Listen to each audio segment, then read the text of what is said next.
All right, what's going on, guys? This is season 1, episode 9 of the podcast of MMA fighters, and today I have Christian Echols, MMA fighter, Bellator fighter. What's going on, man? How we doing?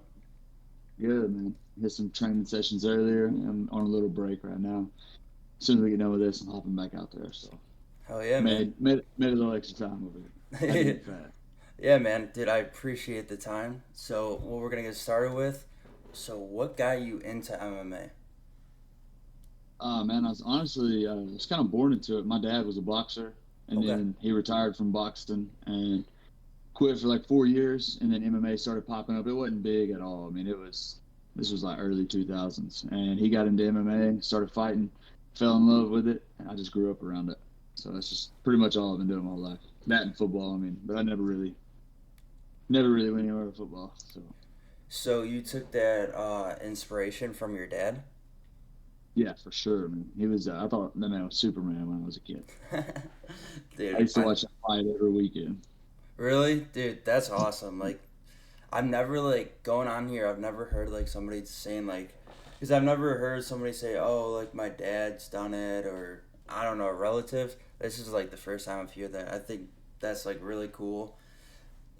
I True. agree with you. It's just like you think your parents are such superheroes. Like my dad was huge into like wrestling and stuff. I wanted to be a wrestler, you know.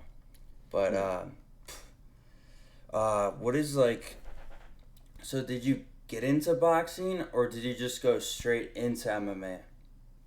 I had like three boxing matches when I was 10, 12 years old, Okay. and I won all the boxing matches. I actually won Golden Gloves when I was. It was like the kids' version of Golden Gloves. When I was 11, I believe. Anyways, after that, I mean, I never really boxed again. I started doing more MMA practice, more jiu-jitsu stuff, and then as I was probably 13 to 19, or probably 13 to 17, all I did was jiu-jitsu tournaments, and I just freaking IBJJF, NAGA tournaments, all the tournaments. I'd go all over the country and just catch whatever I could. Dude, that's incredible. It's so you're saying that like jiu-jitsu is probably one of your favorite sports out of all the three, like boxing, Muay Thai. Man, honestly, I've fallen more in love with Muay Thai. I've been doing a lot more stand-up stuff, and like I'm a really good wrestler, and I didn't wrestle anywhere, but like I just naturally picked it up over the Okay. years doing jiu-jitsu. And man, I showed that I can wrestle with Division One wrestlers. I've Wow. showed that I can freaking do jiu-jitsu with black belts. So it's like at this point, I'm like, okay. I know where I stand on that, and I know that I can compete with some of the best of them. So now I've really been focusing on my stand up. I want to get to where my stand up's good enough to where when I get in there with a K1 fighter or like a some kind of kickboxer world champion, I Mm-hmm. want to get in there and feel comfortable in the feet with them. That's my goal now at this point. I haven't like mastered jiu-jitsu or nothing, but I just feel like I've gotten to a comfortable point to where I can focus more, put more of my focus onto like stand up stuff. Okay, so you're saying like that you want to focus more on like stand-up games when you get in like kickboxers and stuff. Yeah, like I mean, it doesn't have to be a world champion kickboxer, but like when I go with these guys that are mediocre on the feet, I want to just absolutely sauce them up, and people be like, "Damn, he can wrestle." Because I mean, my last three fights, or my last four fights, have all ended in the first round. One was a Wow. knockout, and the other three were submissions within the first 40 seconds.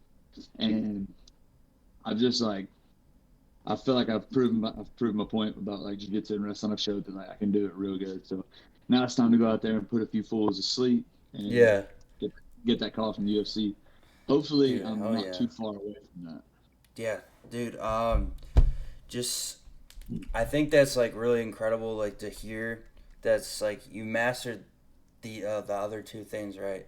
You've gone from winning fights from submissions, and you want to go from the next step to go to knockouts. Uh, what's your thoughts on controlling all those? Like you said you won your last four fights.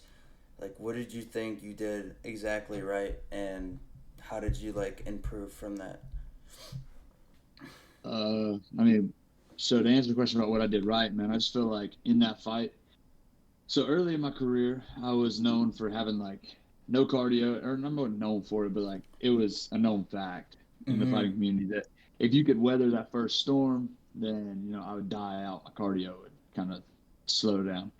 But I've gotten to where I've been doing this so long. Like, all I do is train every day. This is my Yeah. job at this point. I don't have a 9 to 5, and I'm not gonna say I've mastered it. I've gotten it down pat to like what exertion I can use, or like what amount of my strength and my explosiveness to use in certain situations, to where I'm not just blowing everything out in the first 45 seconds. And then if you weather that storm, you beat me because I die out because of cardio.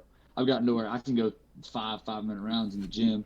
In a real fight, it's going to be a little bit different. The nerves play a factor and everything. So you do get a little more tired in a real fight than you do in practice.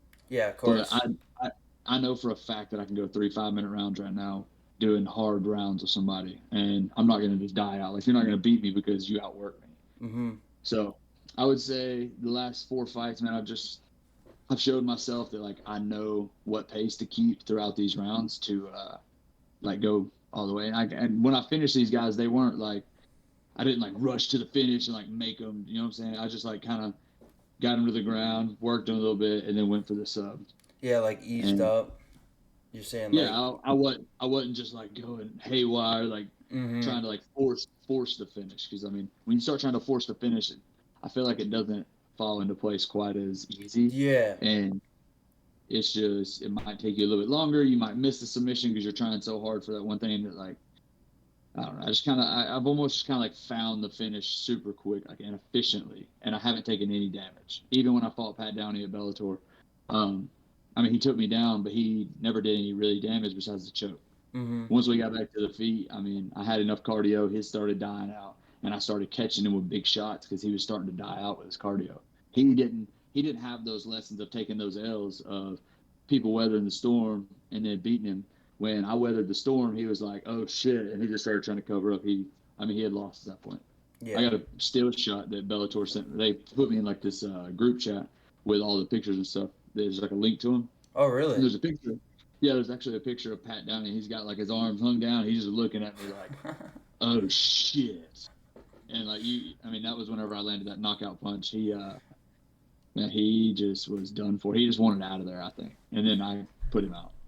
You gotta like post something about that. Make like that a picture and just like put it up on your Instagram, just so like people can see. I Oh, mean, trust me, I posted pictures from that fight multiple times. I have quite a few that I haven't posted. I got one of him, fucking, his arms are like this as he hit the ground, and then, I mean, it was like a perfect shot because he didn't go stiff, but like at mm-hmm. this angle, the way he was falling, he was asleep, and his arms kind of slung up, so it just looks like he is stiffened up. Because then, have you ever seen those guys that get hit so hard that they just like Oh go yeah. cold? Yep. Mm-hmm. Yeah, that picture's real nice. But I ain't posted it yet because, like, I mean, I don't want to Yeah. see him like. I feel like I've posted enough, and like he was like way up, and that was this like big hype show. So Yeah. You I don't just want don't. to. You kind of just don't want to get anything like. You don't want to keep posting it because like this could. I don't know. I mean, I don't think it Yeah, matters if you trigger the guy, but it's just like effect. You yeah. don't It's not want to. like triggering. It's just like I just kind of feel like I did my job. Like I Yeah. derailed the hype train. So like everybody's seen it. There's videos all over the You place just of want to it. be like humble, kind of in the moment. You just don't want to keep Yeah, bringing it up. You know. Just like yeah, doing like throwbacks. for sure. So you were saying like a little bit ago at the start of the conversation that not the start but like last sentence that you tired like your weakness was like tiring out.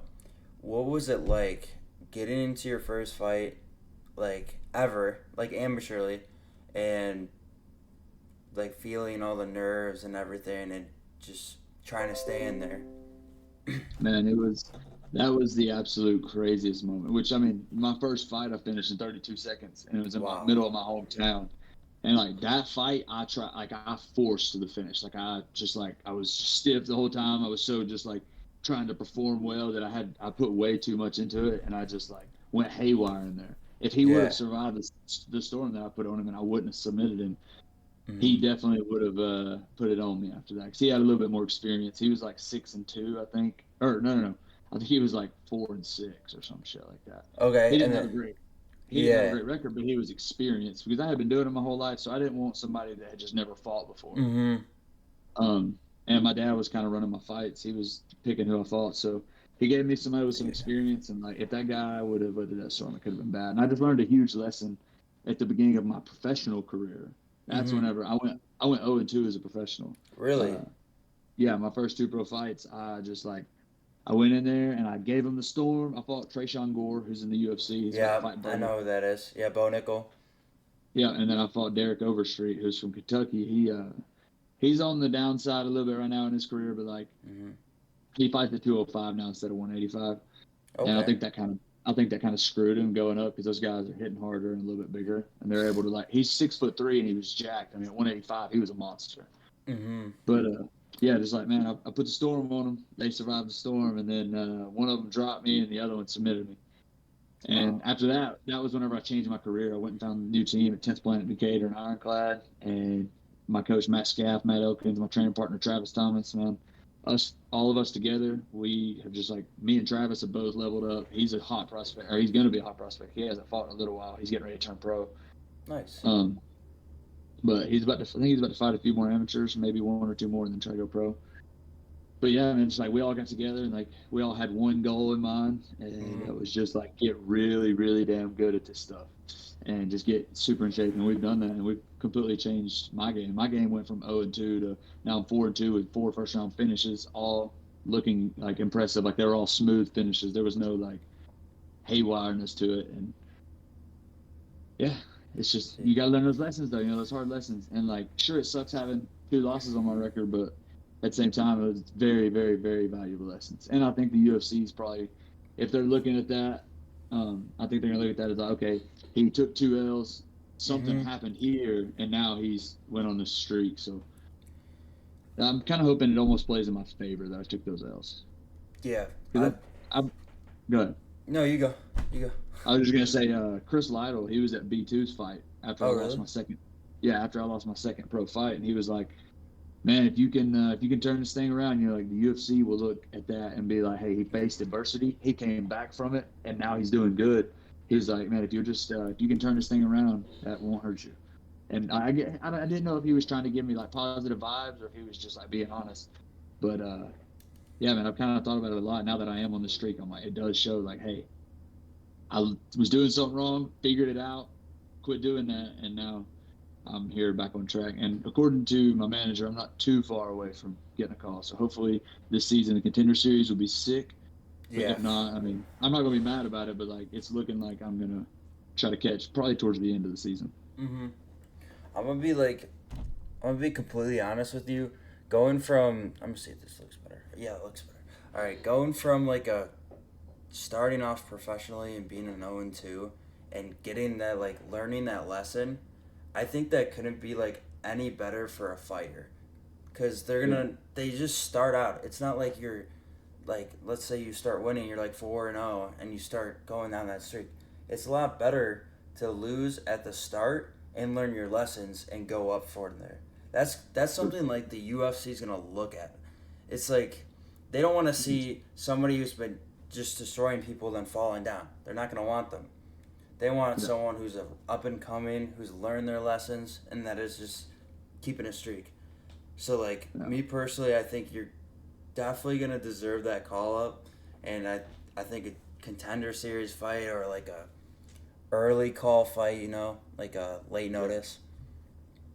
I mean, I wouldn't mind either one, honestly. I feel like with the like, quick notice fight, I mean, that's a possibility. But I feel like they mostly kind of get, like, the LFA champs, those type of shots and stuff like that. But I mean, they could. I've definitely heard of this last guy I grappled, not last weekend before. I did a grappling match because my opponent backed out on me. I was supposed to fight T. Cummins, who's another hot prospect out of Tennessee. I was supposed to fight him. He pulled out the day before because his weight cut wasn't going good. Oh, really? So, yeah, he ended up going to the hospital. He didn't have like kidney failure. He didn't go to have like kidney failure or nothing. He just thought his kidneys were fucking up. So he went to the doctor, got some liquids, had to call out of the fight, and was like, hey man, we got this hot prospect. His name is Danny Barlow, super good wrestler. He was an All-American wrestler, and I ended up beating him. I didn't submit him, but we did pretty much a wrestling match. It was supposed to be a grappling match, but we just wrestled the whole time for 10 minutes straight. I ended up coming on top of that. So I just, you know, just I don't know. I just feel like that was such a big thing for my career. Like as far as showing like, hey, I can go with an All-American wrestler Mm-hmm. and not give him the work, but like I was on offense the whole time. I mean, like, dude, that's getting you prepared for like the UFC when people like you got like Bo Nickel and shit wrestlers who, I mean, Trajan Gore versus Bo Nickel is gonna be a good fight, but I kind of know what the outcome's gonna be. I mean, I don't, man, listen. So this is my thoughts on that. okay, I went, I fought Trayshawn yep. game day, and I know that Pat Downey and Bo Nickel were on the same team wrestling, Oh, like for really? the Wow. yeah on the Olympic trial or on the Olympic team or whatever. Um, and they've wrestled each other and like oh sorry I don't know if that paused me or not. No, you're good. They wrestled each other and had a very good match. I think they wrestled twice maybe. Anyways, I know that they're like on the same level, and even though Bo Nickel's cardio is better, probably Mm-hmm. I don't. I feel like the biggest problem with Pat was he had never been battle tested. He had never been like somebody got up off their ass whenever he took him down and hit him in the mouth really hard. Mm-hmm. Man, Trayshawn's one of the only guys I fought besides Pat Downey that could match me strength wise. Like when I grabbed a hold of him, I was like, "Oh shit!" Like Yeah, he's a this man's got strong yeah, ass dude. this guy's got some power, and like Trayshawn's really, I mean, he's super strong, man. He's built different, I think, and like I'm not saying he's going to be champion of the world, but I just think that there's a high chance that he beats Bo Nickel. I think Really? if he gets up off his ass whenever he takes him down the first time, because Lord, I mean, you know he will. Bo Nickel is a great wrestler. I think once Trayshawn gets up and he starts dicing his legs up with leg kicks, because Trayshawn Mm-hmm. also kicks very hard. He trained with the Lima brothers for a long time, and like I mean, they worked on kicks all the time. Me and Trayshawn actually became friends after we fought. That's why I kind of like taking a side on this thing. I think my man's got it in him to beat Bo Nickel and stop that hype train. And I think it would be super dope if he did. I beat Pat Downey and Exactly. he beat Bo Nickel. Yeah, That'd be that would a cool definitely story. like be something good for you because it's just like, oh shit, like if I come back, I think I could beat Bo Nickel, or somebody Yeah. like his strength Honestly, wise. I mean, listen, it may not be a popular opinion, but I think I could. Like, I think he would have more cardio and he would last a little bit longer than Pat Downey did. But I'm telling you, he's not battle tested. He ain't even hitting the mouth real hard. Like, he almost kind of like panicked a little bit when that last dude stopped his first takedown. Mm-hmm. And that guy, according to the interviews, he didn't even know that Bo Nickel was this great, great wrestler until like the week Really? of the fight. Yeah, so like, he Jeez. knew he was a wrestler, but he didn't know he was like this dope ass wrestler. Mm-hmm. So, and I mean, that guy he did stop his first takedown actually. Bo went on the first takedown, he stopped it, and then he ended up getting him against the cage, kneed him. And I've heard a lot of people, of course, they're critics. They're like, oh, he kneed him in the nuts and then threw him in the floor. I think he just landed the knee and then tripped the dude and got him in the floor. And that guy didn't even know he was fighting this great wrestler. If Trayshawn knows who Bo Nickel is and he prepares for it properly, he could definitely do some damage when he gets back up. Yeah, I like 100%. I would want to see the upset. I mean, like everyone makes like Bo Nickel this amazing person, amazing fighter. It's just like everybody follows him, like everybody thinks he's like this shit. Yeah. And I just yeah, like I do want to see Trajan Gore beat him. It's just like I've seen like these fights where like Dana White wants the people that he likes, and he Yeah, likes Bo Nickel, and just you for sure. probably saw the Patty Pimblett Jared Gordon fight. Yeah, I think that was a good example of him picking who he likes. for sure. I mean, so like this is the thing is I don't think it's Dana White necessarily. I think Yeah. Dana White has his people, and like it's a known fact of like who the liked guys are in the Mm-hmm. UFC roster on the UFC roster. I think these judges kind of take notice and they play a little, like they fall into the oh I like this character, I like this Mm-hmm. guy, like whoever the person Exactly. is.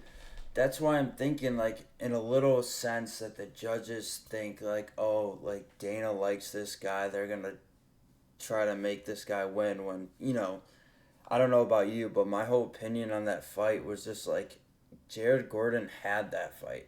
Like I think he Yeah, had it. Like even it showed in like the statistics and everything that he won that thing.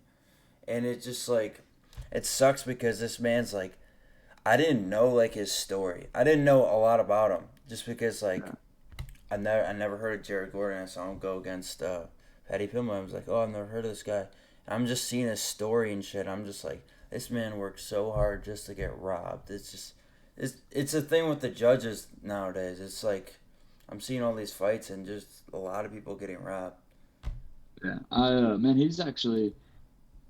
was down at Killcliff when I went down there a couple weeks ago, and he's actually kind of super cool guy. He's not bad. Jared Gordon or Yeah, Jared Gordon. yeah, dude. He seems like a really chill person. It's just like I He's saw definitely to himself. He's like he stays to himself. Like he's to himself. exactly. It's just like I don't know. I mean, yeah, they were trying to make like his story all, you know, well known, but I just think like going from the like having addiction and everything and getting this far to like where you're clean and you work your ass off for this one fight where it should have gone your way, but it didn't. I just I don't know. I went through addiction. That was actually part Really? of my story. That was part of my story that I told after the Bellator fight. I was on pills for a while. Wow. That's why like I'm trying to like that's why I've kind of dedicated my life to it. Like I want to be like Jared Gordon's type story. You know, like I want to turn this thing around and fight my way to the top. Yeah. And one day be like, I just want to like help people.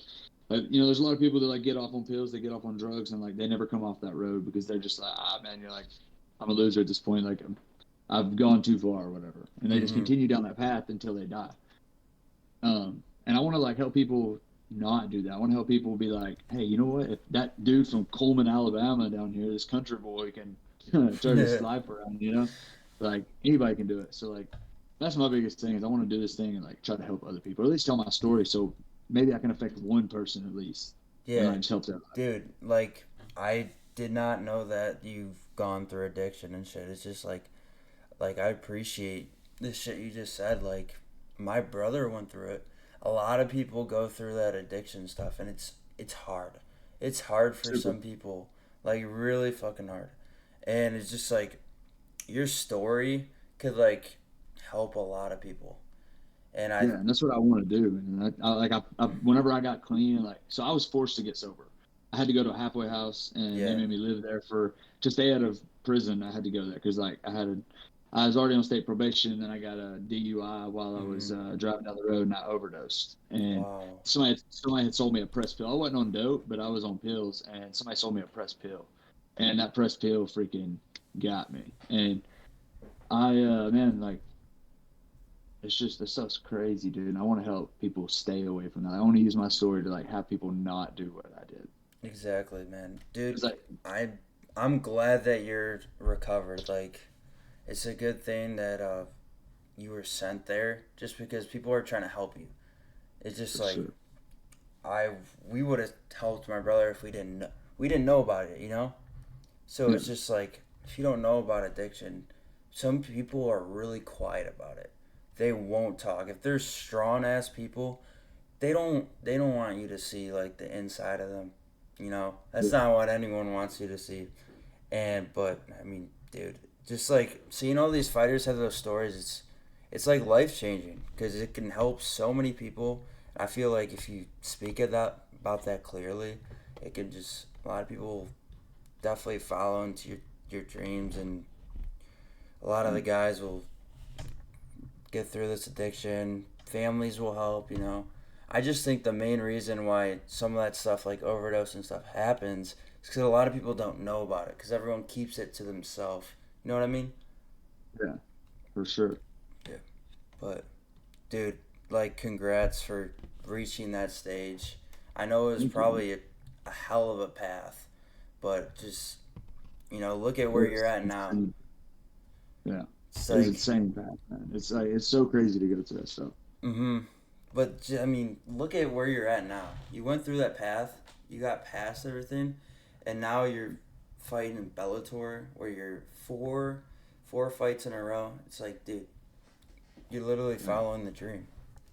That was I think that's the biggest thing I learned was like, man, whenever I beat addiction, I was like, dude, whoa, if I can beat addiction, like I'm about to put all that effort that I was putting into like getting high and doing this bad stuff. Like I'm putting all that effort into fighting. I started doing that and like, dude, everything just changed. I think honestly, I think that's why you see so many fighters end up in the UFC that went through drug addictions. Like they get that sense Mm-hmm. about them when they come out of that life, and they're like, dude, I finally beat it. Like I've been trying to beat this thing for a minute because it's so hard to get rid of like just the addiction in your brain, like, and you really never do. It's kind of like you're always going to fight it a little bit. It just Mm-hmm. gets a lot better than what it is in the moment, because when you're in that moment, it's just like that's all you think about.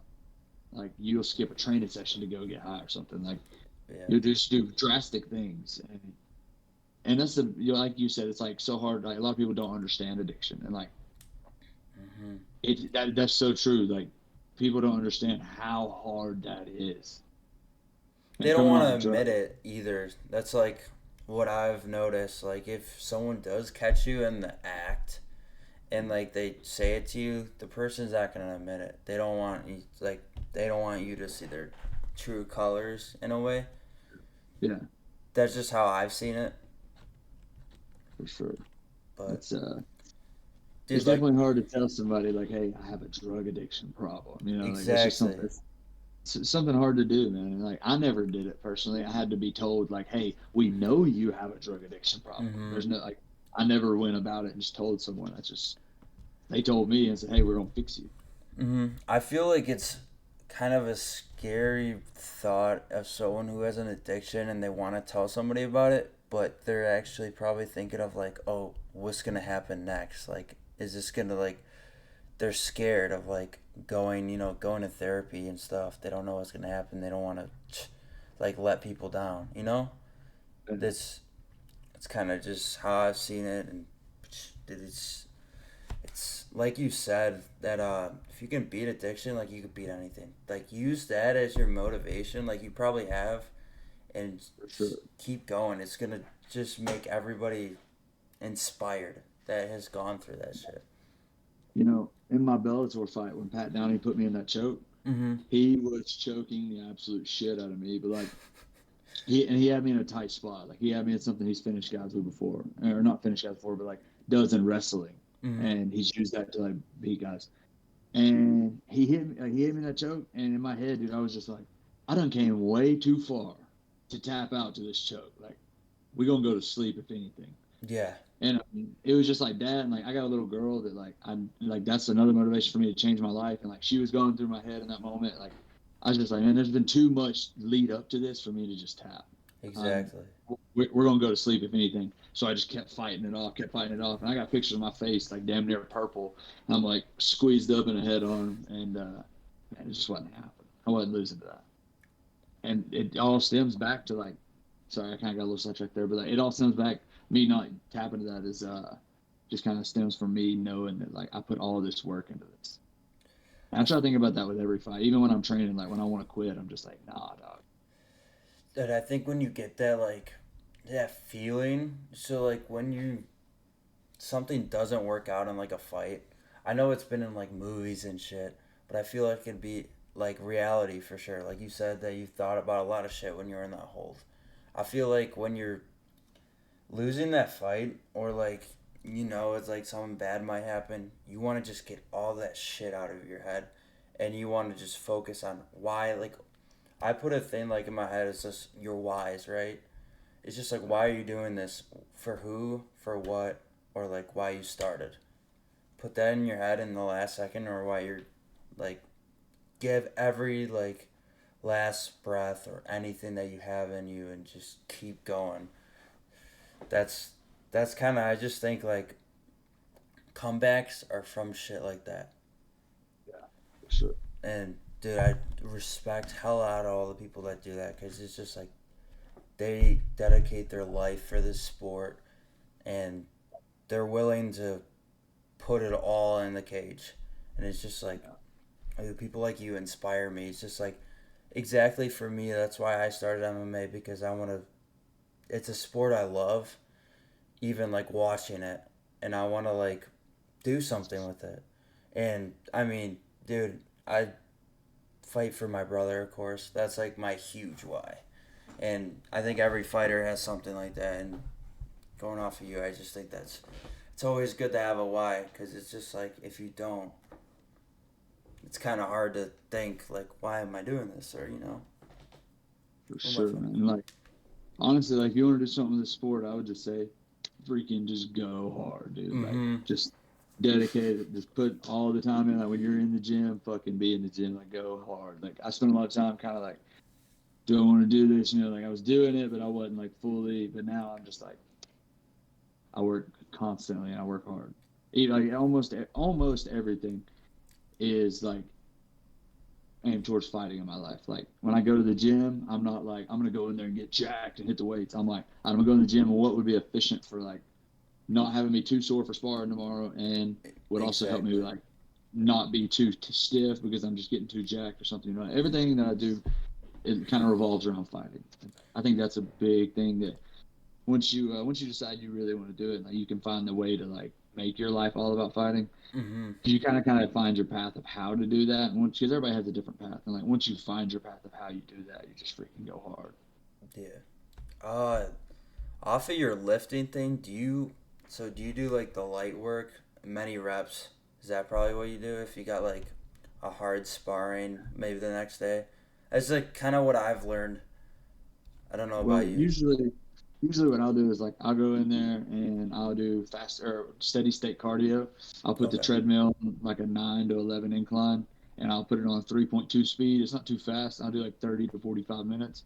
Okay. And they say, like, according to my nutritionist, that's better for like targeting fat or calories and burning calories without having to just like, because I mean, honestly, if I go in there and I just run 3 miles, like we ran 3 miles this morning, and outside it doesn't really feel as bad, but Mm-hmm. I don't really like running alone. I really have somebody with me, so I just go to the gym and do like a steady state cardio.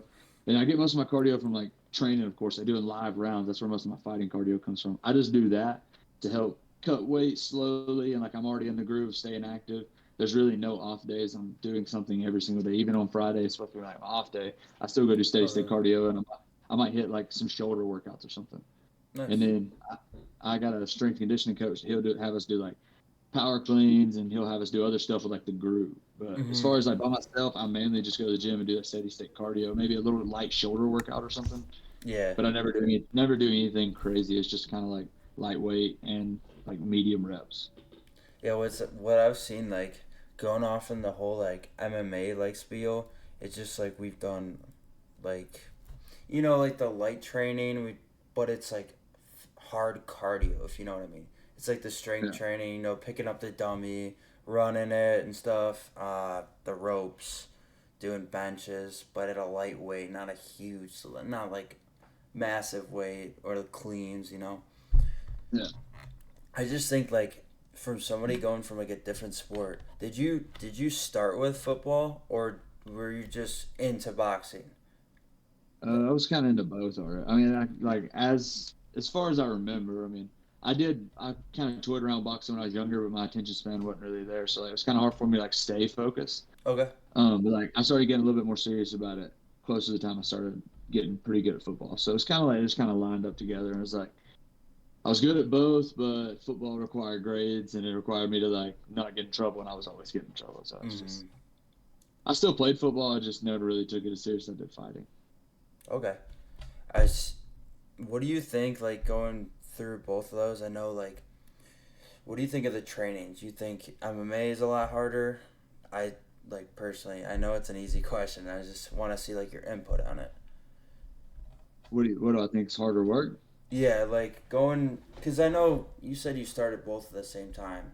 It's like, what do you think of transitioning from like playing football to going just straight into all this MMA conditioning? Because it's like when I started, I did sports my whole life, and like doing this MMA, it was just holy crap, this is like the root. This is like the hardest thing I've ever done. You know, Yeah. it's like, It's definitely there's definitely a lot more like things that you have to master and things that you have to work towards, and like different kind of muscle groups that you're using. Because in martial arts, I mean, you're using your whole body. yeah, Like your body is the sport. You know what I'm saying? Like yeah, it's you definitely got to train a lot more parts of your body that you wouldn't really use in football. But I don't know. I mean, at the professional level, I'm not really sure how hard those guys go, but I would imagine it's probably pretty close to the same, honestly, as far as like weight room type stuff. mm-hmm. Okay. But if you're adding in like training sessions, spar days, and all that stuff, I would say MMA fighting. Oh yeah, most definitely. Uh, just going off of when we were talking about the whole UFC thing, how would you feel if you took a fight like your first MMA debut as short notice, like 3 day? Like one of the fighters, I think a couple weeks ago, took like a what 3 day notice. I think. Of And I would probably take a 3 day notice. It just depend on who the opponent is. okay, so Maybe. I mean, it would be that I don't know. That'd be a good question to ask my manager because I don't know what he'd think. I mean, he's in the UFC. Eric Anders is my manager. I don't know if you know that. If you see it on my Instagram, but I know who Eric, that is. I would man, I would let Eric that kind of dictate that if we're gonna do that one or not. Because once I start getting to like the UFC offers and Bellator offers and stuff like that, and like that's because like right now he's my manager and like I pay him a yeah. percentage, but it's like he just kind of like calls these smaller promoters because they brought me in for Bellator and then they sent me back to the regional scene. Mm-hmm. So it's kind of like right now he's doing a little bit. He's just like, oh hey, I got Christian Echols. He's a prospect. Here we need him a fight. They look for a fight. He says yes or no, whatever. But when it comes to like the contracts from like UFC, Bellator, we're talking numbers. We're talking like what's going to be the smarter route, like what looks Mm-hmm. better. So that's whenever I feel like his like eye for the big leagues is going to come in handy and really Yeah, help out a lot. he's gonna pick what's best with you, who's the best fighter he thinks will match up with you. Yeah. So Yeah. I mean that would definitely be one. I was like, hey Eric, you tell me what I should do. Yeah. I Yeah. think like personally that's smart because you have a guy who's UFC Amai as a UFC vet who he had a good fight against Mark Andre. I thought it was a good fight. Yeah. Those Yeah. were two very good fighters stepping into Yeah. a cage. I've sparred with both of them, and they're Really? both freaking. Yeah, they're both dogs. Me and Mark. If you go to my Instagram, there's a picture where my chin's busted open right here, and Mm-hmm. then my nose was bleeding, and my eye was like puffy real bad. Me and him duked it out for 2 rounds. We was in there just throwing, Damn. and he hits hard and he's super good. Like I don't know, nobody ever bust my nose, and my Yeah. man had my nose leaking. And then the chin thing was because wrestling, I hit a takedown, and he went to like get up and turn his head in, and And you bumped headbutted in, me. yeah. It's an Yeah, he like accidental thing, yeah. yeah, as he turned his head in, I had my head like this, trying to cover his back and like circle around. He just hit right on my head, and but yeah, dude, he's a fucking beast, dog. He is hard. So when I seen him and Eric fight, and I was like, honestly, I was kind of like maybe Eric will have his wrestling will like show up and he'll be able to take him down decent. Mm-hmm. But Mark did great in that fight. His everything looked good, Yeah. and Do yeah, they like know each other? so they knew each other. Like he had been calling out Eric for a little while, I guess, is what I've kind of got from the story. And Okay. then Eric, that's why Eric knew of him, is like he had called him out. So Eric kind of was like giving him what he wished for. Mm-hmm. He's like, all right, you've earned it. Let's do this thing. Dude, yeah. That's not Eric's words. Those are my words. Oh Being yeah. like, No, I'm not taking yeah. I'm taking your yeah. words from it. I, But I just wanted to point that out in case maybe like Eric watches this and he's like, I didn't say that. no. I've just read a lot of articles on it. I've seen a lot of the pages, and I've talked to Eric about it a little bit, but not a whole lot. I just kind of we just mainly talk about my fight and stuff. What was it like stepping into a cage? Just even if it was a light spar, what'd you think of the sparring with Mark Andre? It wasn't live spar, dog. We were I throwing I like know I know it was a light sparring, but what was it like? Like oh was yeah, it I a know. I was just being funny. No, it was man. We really do have a hard round, but he hits hard and like he's good. I mean, I don't want to speak on his game or anything like that because I'm working right now on like joining Killcliff and trying to get some of that stuff started to where I can do my fight camps down there. They've yeah. accepted me to come. They've accepted me to come on this team. I just got to kind of map out me moving down there, or me going down there for 4 weeks at a time and doing camps. I got two sponsors that they're gonna start paying for it, but I just got to kind of map it out right now. Yeah, I don't What want to speak on anything in the training room. I oh mean, yeah. Definitely. I said earlier that he busted my nose and I hit a takedown. So I'm gonna leave it at that. It was a dope ass round. Me and him threw hands and yeah, Dude, it was fun. that's fucking awesome. That's like cool stepping into like just doing even like practice rounds with or going at it just with a UFC fighter without like a match. It was so awesome. Like That's why, I mean, I was posting on Instagram, like, so grateful. Like, it's so cool to be down here training with Henry Hoop and Greg Jackson and all these UFC fighters in the room. And I'm super grateful for that because, like, it was just super cool getting to kind of gauge where I'm at in the world. And, like, I got to see, like, I mean, I can definitely hang with some of those guys. Oh Or yeah. everybody that I went with, I mean, I could definitely hang with. I'm not saying I could beat any of them. I'm just saying, like, I could definitely hang Like with them. chill with them, get to know them. I mean, No, I meant, like, if, oh, like, so kind of as a oh, fighter, yeah, as a spar fighter, them. yeah, I Yeah, just kind of feel like, like I'm on that level at this point. I just got to yeah. get to that. I just got to get to that level. It's a time thing at this point. I feel like the Um, more you practice with those guys, it's just like you'd be like I think you'd be personally set for knowing for, like different types of techniques and shit. I think you would be all set for going against like somebody like their style just because you know what they would do or what they'd pull, you know. yeah, and that's man, that was the biggest thing. It was like there's so many different styles down there. There's so many different kind of people down there. There's so many. There's Russians. There's Americans. There's Mhm. just everywhere from all over the world. They're all in this one place, and they're all great fighters. They're all in the UFC, Bellator, One, PFL. They're all top tier fighters, and like every round is a hard round. And like they were all super cool. Like after the first two spar days, I feel like I earned their respect, and they were like started being more friendly with me. I was going strength conditioning with them and stuff down there, and they were like respecting me and being super cool. They like my stuff on Instagram. They message me and stuff. They've all been like, "Hey, when you coming back down?" Just little stuff like that. I kind of earned the respect down there. So now I'm really interested to get back down there because like it's just super. It's a super dope environment. Everybody down there is with the shit. So you got to be with it. You got to be on your P's and Q's all the time. Yeah. And I feel like it kind of tuned my game up. Like, Mhm. Yeah, I couldn't like agree more. It's like good having like just knowing all these guys from different countries because it's like you don't know what they're gonna pull, and just like if you get to practice with them, you're gonna know. So like let's say you fight a Russian dude and you sparred with one, it's just like they might I don't know, it might be similar. You never know, yeah, or it might be for sure. different. But I'm Yeah. personally I think that's a really good idea. But I don't know about you. I think I'm good on my questions. Any topics you want to bring up or? No, I just wanted to give a shout out to my sponsors just in case I share this thing. Is that cool? Of course. Oh, dude, go ahead. I got Ray's Tire Service, and all these guys helped pay for my trip down to South Florida this last fight camp. Super grateful for all these companies. They're super dope to work with. Bad Monkey Fabrications, Daniel Ramey's Playground Equipment, Craig Jones Batteries, Blackout Barbell, Brocus Metal Buildings, Garrison Family Construction, Mr. Plumber, Mason Jones, Right Way Nutritions, my nutritionist, Rock and Roll Sushi, and Creative Design. And Gerald's Truck and Trailer Repair. That's my grandpa. I forgot to put him on my shirts. I feel bad. So I always try to give him extra shout out at the end of it. Yeah, dude, that's a lot of sponsors there, man.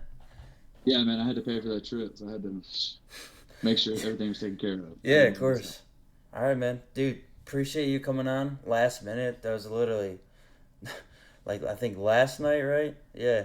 Yeah, yeah, that's not. Yeah, dude. I really appreciate you coming on. Yeah, I'll get this. I'll let you know when this stuff get posted. Here, let me end this. All right, thank you guys for watching.